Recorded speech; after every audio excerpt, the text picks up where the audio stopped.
नमस्कार बच्चों, कैसे हैं आप? उम्मीद करती हूँ आप बड़े मजे में होंगे, अपने घर पर होंगे और सुरक्षित होंगे।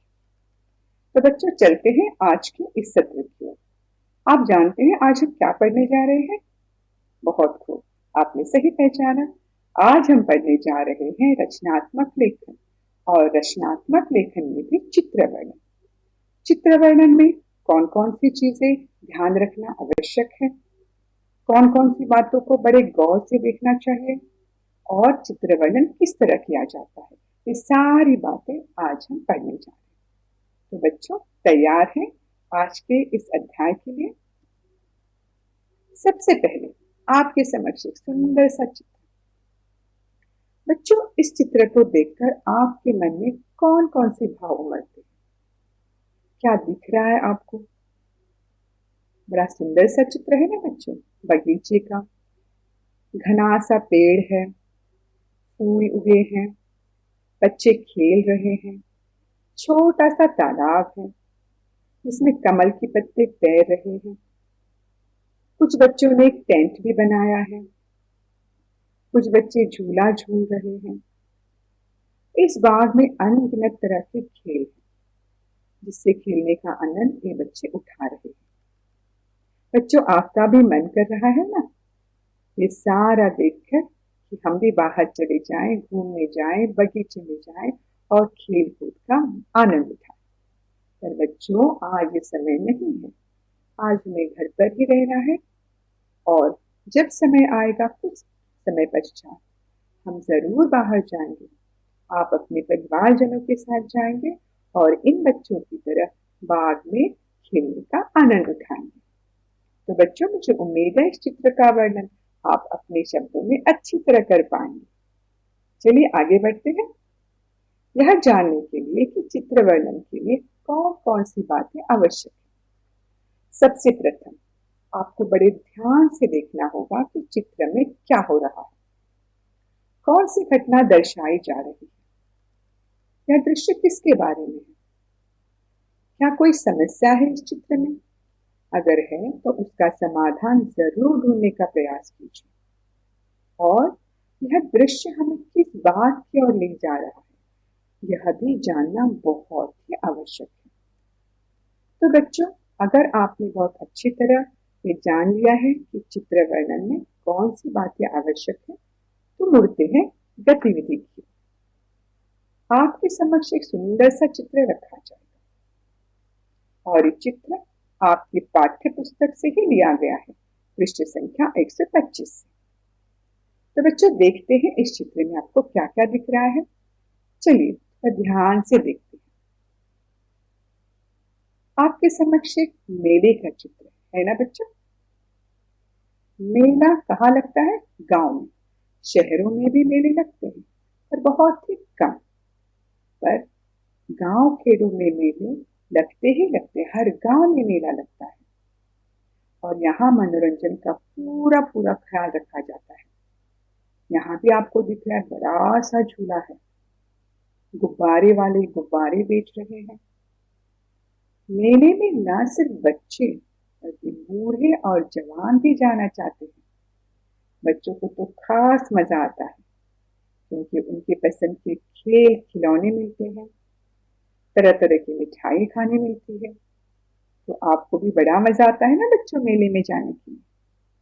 तो इस चित्र का वर्णन आपने किस तरह से किया है देखते हैं। चलिए यह गांव के मेले का चित्र है। गांव में सभी लोग मेला देखने गए और मेले में जाने का आनंद बड़ों से लेकर बूढ़े से लेकर बच्चे, खासकर बच्चे उठाना चाहते हैं क्योंकि यहाँ जिन्होंने खेलने के लिए ढेर सारी चीजें मिलती है, खाने के लिए तरह तरह की मिठाइयाँ पकवान मिलते हैं और अनगिनत चीजों का भी आनंद उठाते हैं। गुब्बारे, खासकर गुब्बारे किसे पसंद नहीं, बच्चे तो इनका आनंद जरूर उठाते हैं। बच्चों को झूला झूलने में भी बड़ा मजा आता है और खासकर बड़ा सा झूला जो इस मेले में आपको दिख रहा है उसमें बैठने का मजा तो सभी उठाना चाहते हैं। बच्चे अपने परिवारजनों के साथ इस झूले में बैठना चाहते हैं। आप इस चित्र वर्णन में कुछ शब्द आपको जो है ढूंढने हैं, जो यहाँ पे दिए उनके बिल्कुल विलोम। ढूंढ पाएंगे ना बच्चों? मुझे पूरी उम्मीद है आप ढूंढ पाएंगे, क्योंकि मैंने शुरुआत में ही स्पष्ट किया था। शहर, इसका विलोम शब्द क्या है? बहुत खूब। बुरा, इसका विलोम? बढ़िया उत्तर। शोक, इसका विलोम? बहुत खूब।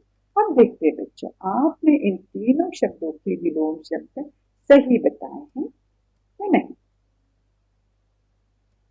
तीनों शब्दों के उत्तर आपने सही सही दिए हैं। शहर का विलोम गांव, और गांव में ही तो ये मेला लगा है। बुरा का अच्छा, और शोक का आनंद या हर्ष। मेले में जाना अर्थात आनंद उठाना मेले का। तो देखा, आपने सारे विलोम शब्दों के सही सही उत्तर लिखे। बच्चों, अब गतिविधि दूसरी, इसकी ओर मुड़ते हैं। बच्चों, आपके समक्ष जो है एक सुंदर सा जो है चित्र है। आप देखना चाहेंगे चित्र क्या है? इसे देखकर जो है आपको अपनी पाठशाला याद आती होगी, है ना बच्चों? देखना चाहेंगे आप इस चित्र को? देखिए, आपके समक्ष जो है सुंदर सा चित्र है। यह चित्र एक विद्यालय का है, और इन बच्चों की सारी गतिविधि को देखकर आपको क्या लग रहा है? यह मध्यांतर कालांश है, जब बच्चे खेलते हैं, खाते हैं, कूदते हैं, मजा करते हैं। तो इस चित्र में भी आपको यही सब कुछ दिख रहा है ना बच्चे? चलिए देखते हैं आप क्या जानते हैं, आप कैसे वर्णन करना चाहते हैं। मैं मदद कर दूं आपकी? बहुत बढ़िया। यहाँ दो बच्चे आपको फुटबॉल खेलते हुए दिख रहे हैं। दूर दो लड़कियां झूला झूल रही हैं। दो बच्चे खाने का आनंद उठा रहे हैं। यहाँ तक तो मैंने आपकी मदद की। आपने भी तो इस चित्र को बड़े गौर से देखा होगा। तो देखते हैं आपने इस चित्र का अपने शब्दों में किस तरह वर्णन किया है। बच्चों, यह चित्र एक पाठशाला का है, और जैसा कि मैंने कहा, यहाँ बच्चे मध्यांतर के कालांश का आनंद उठा रहे हैं। कुछ बच्चे झूला झूल रहे हैं, दो बच्चे फुटबॉल खेल रहे हैं, दो बच्चे खाना खाने का मजा उठा रहे हैं, दो बच्चे यहाँ जो है न खा रहे हैं न खेल रहे हैं। शायद वे सोच रहे हैं कि हमें कोई तो बुलाए खेलने के लिए, या फिर सोच रहे कि कौन सा खेल खेला जाए। एक बच्चा आपको यहाँ ऐसा भी दिख रहा है, जो दो बच्चों से गप्पे लड़ा रहा है। अर्थात बड़ा ही सुंदर चित्र। ये चित्र हर एक विद्यालय की मध्यांतर कालांश का, जहाँ बच्चे जो है खेलते हैं, कूदते हैं, खाने पीने का आनंद उठाते हैं। बच्चों, आपको भी अपनी पाठशाला याद आती हुई ना? किसे नहीं आती बच्चों? पर अब समय है हमें अपने घर में ही रहने का। कुछ समय पश्चात जब सब कुछ ठीक हो जाएगा, दोबारा से हम जो है अपने विद्यालय जाएंगे। आप भी मध्यांतर कालांश का आनंद उठाएंगे, खाएंगे, पिएंगे, अपने दोस्तों के साथ खेलेंगे। तो बच्चों, उम्मीद है आज हमने जो रचनात्मक लेखन में चित्र वर्णन के बारे में पढ़ा, आपने उसे बहुत ही अच्छी तरह जाना होगा, और चित्र वर्णन को किस तरह अपने शब्दों में लिखा जाता है, ये भी आपने बखूबी समझा होगा। इसी उम्मीद के साथ आज का सत्र मैं यही समाप्त करती हूँ। उम्मीद करती हूँ आपकी समझ में बहुत ही अच्छे से आया होगा। इसी आशा के साथ मैं ये सत्र यही समाप्त करती हूँ। धन्यवाद। खुश रहिए, अपने घर में रहिए, सुरक्षित रहिए, अपना ख्याल रखिए। धन्यवाद बच्चों।